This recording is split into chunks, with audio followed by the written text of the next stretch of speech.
Welcome to Analog Circuit Design online lecture series. Myself Prima Rawat from LG Institute of Engineering and Technology in the Department of Electronics and Communication. In this session, we are going to see the topic harmonic distortion and another topic class A push-pull amplifier from the unit power circuits and system.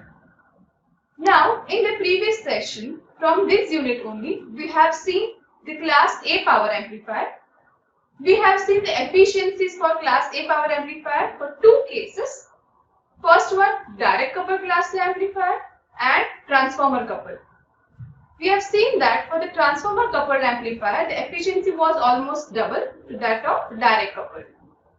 Now, in this session, we are going to see another variant of class A power amplifier, that is class A push-pull amplifier. What is the significance of the class A push-pull amplifier and what are the distortions for that, and what is harmonic distortion specially, that we are going to see in this session. So let's start with that. So first of all, let us understand what is distortion. So as you can see in this diagram, the first waveform indicates you the waveform that is transmitted, which is ideal. If there is no distortion, then the ideal waveform without any distortion will look like this. That means it will amplify the input signal without having any distortion. That is the ideal case, that is without distortion. Now, second indicates output with distortion. So as you can see over here, the distorted output waveform is indicated, right? So distortion means what? Distortion is some kind of noise which appears by the transmission, which makes the output exactly not equal to the input. So here, input, output without any distortion, that means with no distortion, and output with distortion is indicated.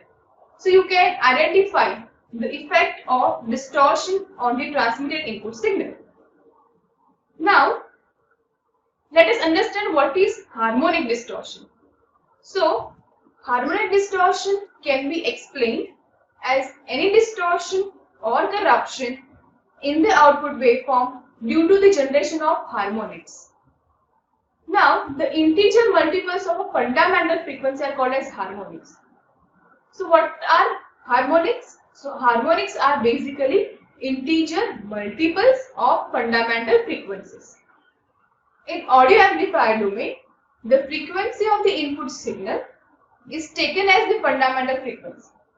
So, for example, if x is the fundamental frequency, then 1 multiplied by x, 2 multiplied by x, 3 multiplied by x, 4 multiplied by x, up to nx are called as the harmonics. If I say 2x, that is called as the second component or second harmonic component for the second harmonics. Okay, so this is the harmonic distortion. Now, harmonic distortion in power amplifiers. So, harmonic distortion in power amplifiers are mainly caused by the non-linearities of the active elements, that means transistors. The active elements used for application or for amplification, whether BJT, that is bipolar junction transistor, FET, that is field effect transistor, MOSFET, that is metal oxide semiconductor field effect transistor, or anything like that, may not equally amplify every point in the input waveform. And this is the reason behind the non-linearity.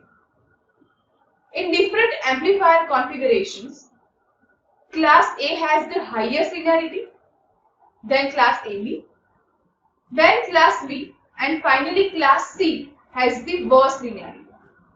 So if we compare the linearity characteristics, class A has the highest linear waveform as compared to another classes of amplifiers. Now, if the fundamental frequency, let's say it is f0 Hz, then 2f0 is called as the second harmonics, 3f0 is called as the third harmonics, and it went like this, so on. That means 4f0 fourth fundamental frequency, 5f0 fifth fundamental frequency, likewise. Now, when the harmonic components are added to the fundamental component, the output waveform will get distorted. So that is how we get the distortion at the output side by the addition of the fundamental components in the original fundamental frequencies. Usually, the fundamental component has the highest amplitude, and as and when the fundamental components increases, the amplitude decreases. The amplitude of harmonic component decreases with the increase in the order of the harmonics. Okay?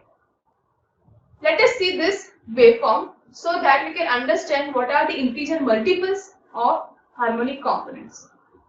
So here, the first one indicates the fundamental component, which is having the maximum amplitude and the ideal fundamental frequency component. Now, if we look at the second one, that is second harmonic component, it is look like this.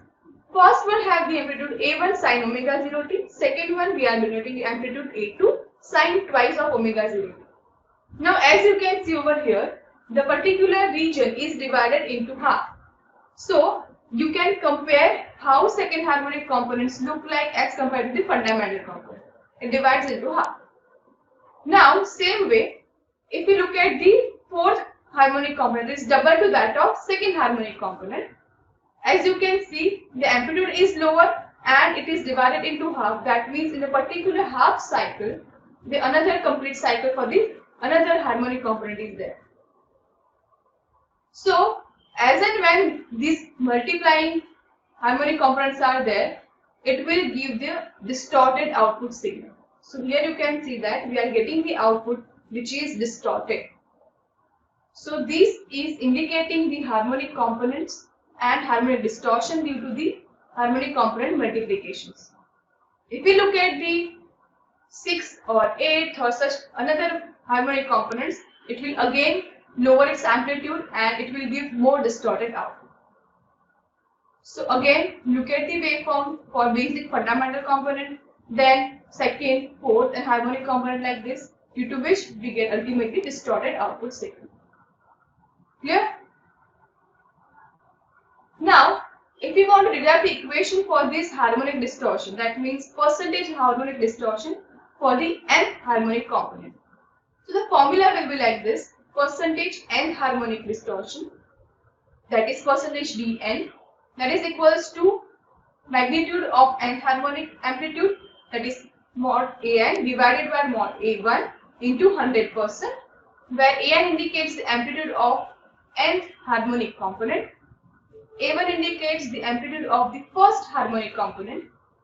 When this ratio is multiplied with 100, we will get the percentage nth harmonic distortion.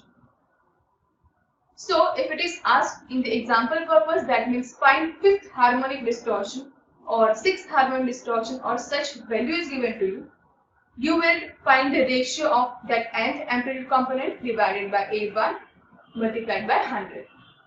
Okay? Now, if you want to find the total harmonic distortion, that means let's say for example I have 8 harmonic component. So I want to find ultimately total harmonic distortion. So the formula is given as percentage D, that is equals to under root of D2 square plus D3 square plus D4 square up to 100, where D indicates the total harmonic distortion. Okay? Now let us see class A push-pull amplifier. Now till now we have seen class A power amplifier. Now what is the requirement to find or to obtain class A push-pull amplifier? So the class A push-pull amplifier will minimize the harmonic distortion by eliminating all the even order harmonics from the output voltage waveform. That means it will remove the harmonic components from the output voltage. Let us see the circuit diagram of class A push-pull amplifier.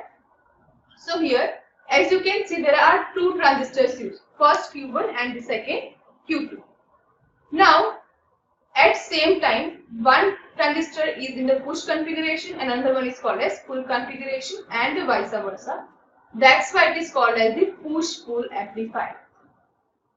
Now, from the circuit diagram, you can see that the first transformer is called as driver transformer, having the source voltage Vs, and At the secondary winding of that, R1, R2 resistors are there, which is connected to the VCC power supply. Q1 and Q2 transistors are then connected to the secondary transformer, and it is connected to the output resistance R. So this is the circuit diagram of class A push-pull power amplifier. Now let us see the operation of this under DC condition first. So the transistor Q1 and Q2 have identical characteristics. In the circuit we have seen there are two transistors, they both have identical characteristics. Now both will conduct simultaneously with their DC collector currents IC1 and IC2, which are equal to each other. Now these currents will flow in opposite directions through the two halves of the primary windings. So no output voltage is produced across the load. This is the operation under DC condition where there is no output that is producing. Now let us see operation under DC condition for assuming that in the positive half cycle of the input voltage Vs1, Q1 is forward bias while Q2 is less forward bias. So output current is positive as it is given as IL, that is equals to N1 by N2, that is the winding ratio, into IC1 minus IC2, collector current for the first transistor, collector current for the second transistor, where N1 by N2 indicates the turns ratio of the output transformer. So VL equals to IL into R, that is equals to N1 by N2 into IC1 minus IC2 into R. Therefore, the load voltage will be positive. In the negative half cycle Q2 will be more forward biased and Q1 will be less forward biased. So output current will be negative because IL is N1 by N2 into IC1 minus IC2. Therefore, the load voltage will be negative. So for the first case, the load voltage was positive, and for this case, it is negative. Now, due to push-pull action, all the even order harmonics and DC components are cancelled out from the output. So we have seen the operational DC condition where the output voltage produced is 0, output voltage produced, and this is the operational AC condition. So for AC condition, first load voltage will be positive and for the second case it will be negative. Okay. I hope that class A push-pull amplifier is clear to you now. These are the references.